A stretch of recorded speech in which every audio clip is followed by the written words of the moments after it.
हमारा नया चैप्टर शुरू हो गया उपभोक्ता का सिद्धांत गणवाचक उपयोगिता विश्लेषण की सहायता से।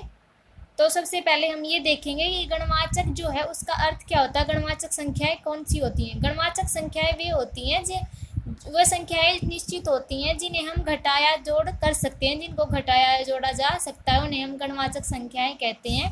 गणवाचक संख्याएं वे निश्चित संख्याएं होती हैं जिन्हें घटाया या जोड़ा जा सकता है। उपभोक्ता को अपनी आय विभिन्न वस्तुओं पर इस प्रकार खर्च करनी चाहिए जिससे वह अधिकतम संतुष्टि प्राप्त कर सके।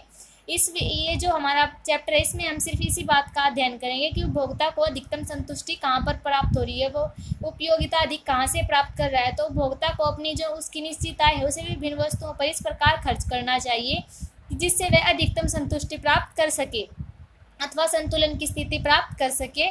तो उपयोगिता है जो उसकी दो धारणाएं होती है। उपयोगिता की धारणा को दो भागों में बांटा गया है। सबसे पहले कुल उपयोगिता और सीमांत उपयोगिता।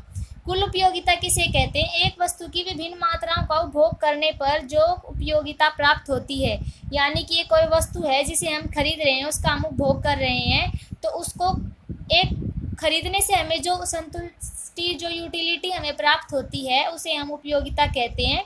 और ये जो हमें प्राप्त होती है उपयोगिता, इसका टोटल जो जोड़ होता है, कुल जो जोड़ होता है उसे हम कुल उपयोगिता कहते हैं। एग्जाम्पल जैसे कि अगर हम चाय का उपभोग कर रहे हैं, यानी हम चाय पी रहे हैं, हम उसका उपभोग कर रहे हैं, तो उससे जो हमें संतुष्टि प्राप्त हो रही है उस चाय से, तो हमें एक कप चाय से मान लीजिए 4 इकाई संतुष्टि प्राप्त हुई है, 2 कप चाय से हमें 6 इकाइयाँ संतुष्टि प्राप्त हुई है। तो जो हमें उपयोगिता कितनी प्राप्त हुई है, पहले से 4 और दूसरी से 6, तो टोटल मिला के हमारी कुल उपयोगिता कितनी हो गई? 10 इकाइयाँ।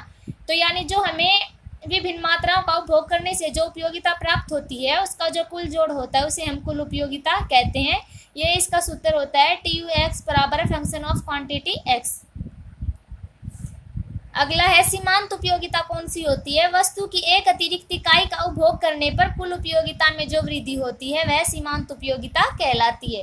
यानी एक वस्तु की जो अतिरिक्त इकाई, जैसे अब हम चाय खरीद रहे थे, चाय का हमने उपभोग किया है, तो एक अतिरिक्त इकाई का उपभोग करने पर, जैसे हमने सिर्फ पहले 1 कप चाय पी है, उसके बाद हम 2 कप चाय पीते हैं, यानी 1 कप और बढ़ गया है, उसके बाद हम 1 कप और चाय पीते हैं तो 1 कप और बढ़ गया है। जैसे जैसे अतिरिक्त इकाई का मतलब होता है एक और अधिक इकाई। अतिरिक्त इकाई का क्या अर्थ होता है? एक और अधिक इकाई, जिसे हम कह सकते हैं समझने के लिए। तो एक अतिरिक्त इकाई का उपभोग करने पर जो कुल उपयोगिता उसमें जो अंतर आता जाता है उसे हम, उसमें जो वृद्धि होती जाती है, उसमें जो अंतर आता है उसे हम सीमांत उपयोगिता कहते हैं। वह सीमांत उपयोगिता कहलाती है। ये इसका सूत्र होता है MUNTH बराबर है TUN माइनस TUN माइनस 1। और अगला है MU बराबर है डेल्टा TU बटे डेल्टा Q। MU यानी मार्जिनल यूटिलिटी, जिसे हम सीमांत उपयोगिता कहते हैं, बराबर डेल्टा TU। मैं हर वीडियो में आपको बताती हूँ डेल्टा का अर्थ होता है परिवर्तन। परिवर्तन को जो शो करता है उसे हम डेल्टा कहते हैं। और तो डेल्टा Q और डेल्टा TU, तो इनका क्या अर्थ है? एक अतिरिक्त इकाई का उपभोग करने पर, यानी जो क्वांटिटी है उसमें चेंज आ रहा है, एक अतिरिक्त इकाई का चेंज आ रहा है तो उसमें भी परिवर्तन हुआ, और इसमें परिवर्तन के कारण जो कुल उपयोगिता में जो चेंज आता है, यानी फिर कुल उपयोगिता में भी अंतर आया, तो इनके आगे इसलिए डेल्टा का प्रयोग किया गया क्योंकि ये दोनों परिवर्तन को शो कर रहे हैं। सीमांत उपयोगिता ऋणात्मक, धनात्मक और शून्य भी हो सकती है, लेकिन जो कुल उपयोगिता है वो हमेशा धनात्मक ही रहती है। कुल उपयोगिता ऋणात्मक और शून्य नहीं होती है। धनात्मक सीमांत जो उपयोगिता होती है वो कौन सी होती है? यदि किसी वस्तु की अतिरिक्त इकाई का उपभोग करने पर कुल उपयोगिता बढ़ती जाती है तो उन इकाइयों की जो सीमांत उपयोगिता होगी वो धनात्मक होगी। यदि एक रोटी, अब एग्जाम्पल देख लीजिए आप, यदि एक रोटी से 8 इकाइयाँ तथा हमें उपयोगिता प्राप्त हुई, हमने एक रोटी खाई, उससे हमें 8 इकाइयाँ जो संतुष्टि है उपयोगिता वो प्राप्त हुई, तथा दूसरी एक और रोटी जिसे हम अतिरिक्त इकाई बोलेंगे, तो दूसरी एक और रोटी से 6 इकाइयाँ प्राप्त होती हैं। संतुष्टि जो है वो 6 इकाइयाँ सीमांत उपयोगिता से प्राप्त होती है। तो कुल उपयोगिता 8 + 6, कुल उपयोगिता क्या होगी? जितनी हमें उपयोगिता प्राप्त होती है उन सबका जोड़। तो हमें पहले से 8 इकाइयाँ प्राप्त हुई, दूसरी से 6 इकाइयाँ प्राप्त हुई। अब कुल उपयोगिता निकालने के लिए हम इन दोनों का जोड़ करेंगे तो 8 + 6 बराबर है 14, अर्थात अतिरिक्त इकाई का उपभोग करने पर कुल उपयोगिता जो है बढ़ रही है। हमने एक इकाई 8 खरीदी और दूसरी एक रोटी से हमें 8 इकाइयाँ प्राप्त हुई और दूसरी रोटी से हमें 6 इकाइयाँ प्राप्त हुई। इसका मतलब क्या हो? टोटल जो यूटिलिटी है वो बढ़ती जा रही है, तो सीधी वो 14 हो गई है। इसका मतलब है यहाँ पर दो उपयोगिता है वो धनात्मक है। किस प्रकार धनात्मक है? क्योंकि यहाँ पर किसी वस्तु की एक अतिरिक्त इकाई का जो भोग करने पर है कुल उपयोगिता बढ़ती जा रही, क्योंकि पहले से हमें 8 इकाइयाँ प्राप्त हुई थी और दूसरी से हमें 6 इकाइयाँ प्राप्त हुई थी, लेकिन टोटल जो हमें यूटिलिटी प्राप्त हुई है वो है 14। तो कुल उपयोगिता क्या है? बढ़ती जा रही है। इसे हम धनात्मक उपयोगिता कहेंगे। अगला पॉइंट है शून्य सीमांत उपयोगिता कौन सी होती है? यदि किसी वस्तु की एक अतिरिक्त इकाई का उपभोग करने पर कुल उपयोगिता में कोई अंतर नहीं आता है तो उन इकाइयों की जो सीमांत उपयोगिता होगी वो शून्य होगी। किस प्रकार शून्य होगी? जैसे माना एक रोटी खाने से उपभोक्ता है जो उसे 20 इकाइयाँ कुल उपयोगिता प्राप्त होती है, यानी उसे जो यूटिलिटी प्राप्त हो रही है वो है 20 इकाइयाँ, उसे 20 इकाइयाँ प्राप्त हो रही है उपयोगिता। और रोटी खाने से भी जो मान लीजिए अब उसने एक और रोटी खाई है तो एक और रोटी खाने से भी उसे 20 इकाइयाँ ही सीमांत उपयोगिता प्राप्त हो रही है।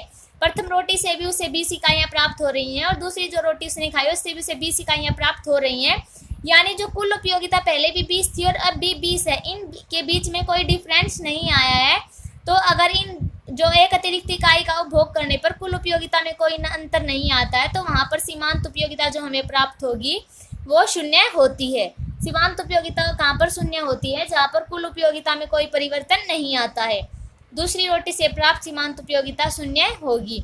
जहाँ सीमांत उपयोगिता शून्य होती है वहाँ कुल उपयोगिता अधिकतम होती है। ये एक बहुत ही इम्पोर्टेंट क्वेश्चन है जो कि एक नंबर का जो क्वेश्चन होता है उसमें ज़रूर आता है, और ये वाला क्वेश्चन एग्ज़ाम में बहुत बार पूछा जाता है, मतलब हर बार ही पूछा जाता है। इस बात को आप पक्का याद कीजिएगा। जहाँ पर सीमांत उपयोगिता शून्य होती है वहाँ पर कुल उपयोगिता अधिकतम होती है, या फिर कुल उपयोगिता जहाँ पर अधिकतम होती है वहाँ पर सीमांत उपयोगिता शून्य होती है। और यह बिंदु जो होता है पूर्ण संतुष्टि का बिंदु होता है। तो अगर ये पूछा जाए कि उपभोक्ता पूर्ण संतुष्टि के बिंदु पर कहाँ होता है, तो उपभोक्ता संपूर्ण संतुष्टि के बिंदु पर उस बिंदु पर होता है जहाँ पर कुल उपयोगिता अधिकतम हो तथा सीमांत उपयोगिता शून्य हो जाती है। अगला पॉइंट है ऋणात्मक सीमांत उपयोगिता। यदि किसी वस्तु की एक अतिरिक्त इकाई का उपभोग करने पर कुल उपयोगिता घट जाती है तो उन इकाइयों से प्राप्त जो सीमांत उपयोगिता होगी वो ऋणात्मक होगी। एक वस्तु की अतिरिक्त इकाई का हमने उपभोग किया, यानी जैसे हम एक वस्तु का उपभोग कर रहे थे उसमें हमने एक और इकाई को जोड़ दिया, हमने एक और इकाई का उपभोग किया, तो उससे जो प्राप्त हमें सीमांत उपयोगिता कुल जो हमें उन इकाइयों से प्राप्त सीमांत उपयोगिता प्राप्त हुई है वो ऋणात्मक होगी। यदि उपभोक्ता का पूर्ण संतुष्टि बिंदु 20 इकाइयाँ है, अब मान लीजिए जो उपभोक्ता है उसे संतुष्टि बिंदु है जो उसे 20 इकाइयों पर संतुष्टि प्राप्त हो रही है, तो बिंदु 20 है जो 20 इकाइयों वाला जो बिंदु है उस पर उपभोक्ता पूर्ण संतुष्टि के बिंदु पर है, तो उसके बाद भी उसे कोई और रोटी खाने पर मजबूर करना पड़ता है, कोई कर रहा है या फिर उसे मजबूर होना पड़ता है। मान लीजिए उपभोक्ता है जो 20 इकाइयों से प्राप्त हो चुकी है और वो बिल्कुल छक चुका है, वो खाना खाने की उसकी कैपेसिटी और नहीं बाकी है, वो और खाना नहीं खा सकता, वो बिल्कुल छक चुका है। तो उसके बाद भी अगर कोई से रोटी खाने के लिए मजबूर करे, यानी अब आपको फोर्स किया जाए कि आपको अभी भी 2 रोटी और खानी है, तो उसे मजबूर किया जा रहा है, तो उसकी जो पाचन शक्ति है वो काम करना बंद कर देगी। अगर उसे मजबूरी में उसे ज़्यादा खाना खाना पड़ेगा तो उसकी जो पाचन शक्ति है वह उसे मजबूरी में उसकी जो पाचन शक्ति है उसको कम कर देगी, जिससे कुल उपयोगिता घटकर 18 हो जाएगी।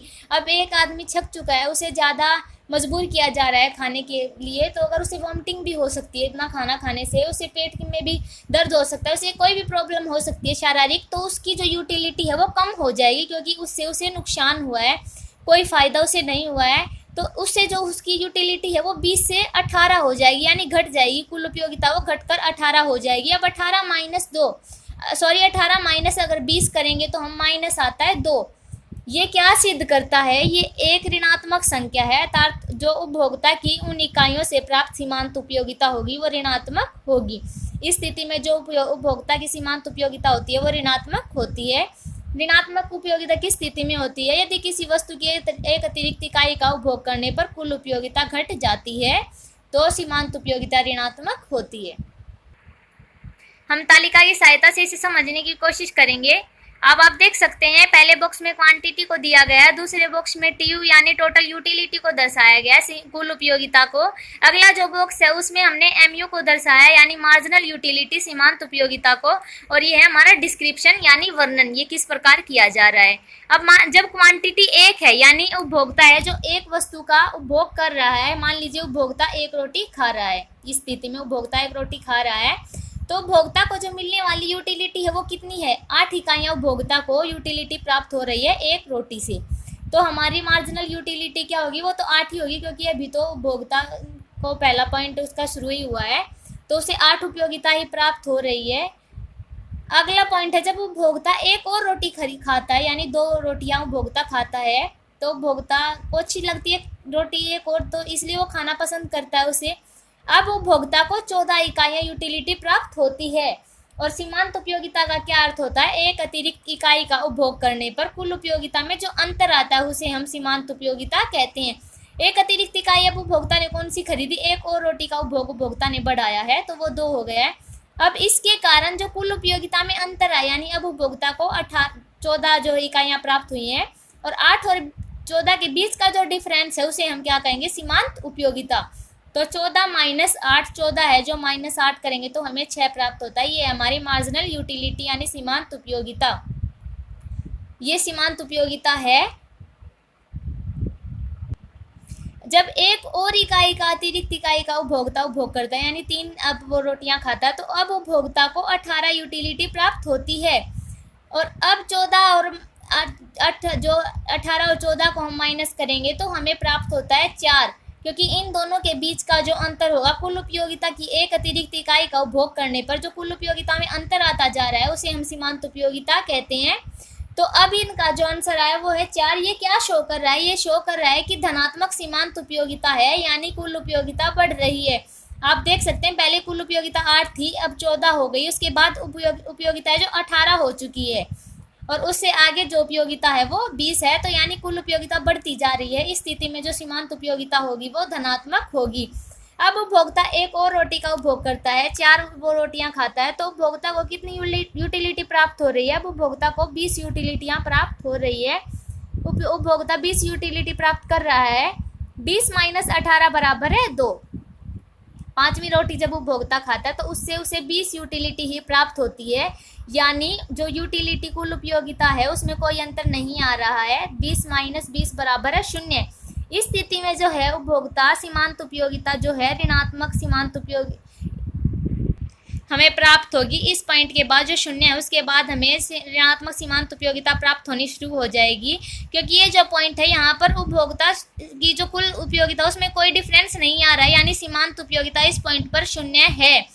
सीमांत उपयोगिता 0 होगी और इस जो 0 पॉइंट है सीमांत उपयोगिता का उस पर जो कुल उपयोगिता होती है वो अधिकतम होती है। आप देख सकते हैं यहाँ पर जो कुल उपयोगिता है 20 है वो सबसे अधिकतम है, संतुष्टि के बिंदु पर उपभोक्ता स्थिति में है। अब उपभोक्ता पूर्ण संतुष्टि के बिंदु पर है, उससे आगे अगर उसे मजबूर किया जाता है किसी चीज़ का उपभोग करने के लिए तो इसका अर्थ है कि उसकी यूटिलिटी कम होना शुरू कर देगी। अब हमें पूरा खाना जो हम जितनी हमारी कैपेसिटी है उतना हम खा चुके हैं, तो उससे आगे अगर कोई हमें मजबूर करता है तो वो हो गया। अगर अब हमें मजबूर किया जाए मान लीजिए 1 रोटी और खाने के लिए, तो अब हमें 1 रोटी और मजबूरी से खानी पड़ रही है, जिससे कि अब हमें वोमिटिंग होना शुरू हो गई है, हमारी पाचन शक्ति काम करना कम कर देगी।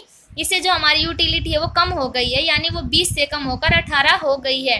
अब हम 18 को 20 से माइनस करेंगे, 18 माइनस 20 बराबर है -2।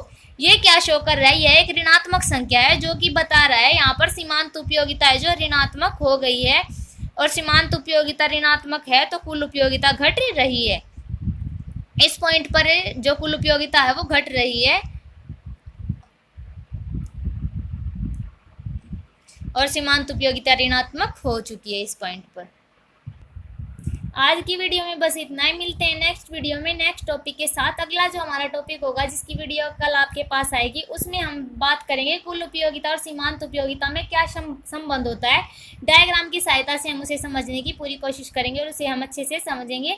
आप इस वीडियो को अच्छे से समझ लेना और अपने जो इसे पूरी तरह से प्रिपेयर कर लेना। अगली वीडियो जो हम निकालेंगे जो कुल उपयोगिता और सीमांत उपयोगिता में संबंध को दर्शाएगी वो इस वीडियो के बिना आपको समझ नहीं आएगी, इसलिए आप इसको अच्छे से कंप्लीट करें तो आपको नेक्स्ट वीडियो जो हमारी होगी वो मैं बिल्कुल इजी वे में बना के आपको दूंगी और अच्छे से समझाऊंगी आपको, आप क्लियर कर चुके होंगे उसमें।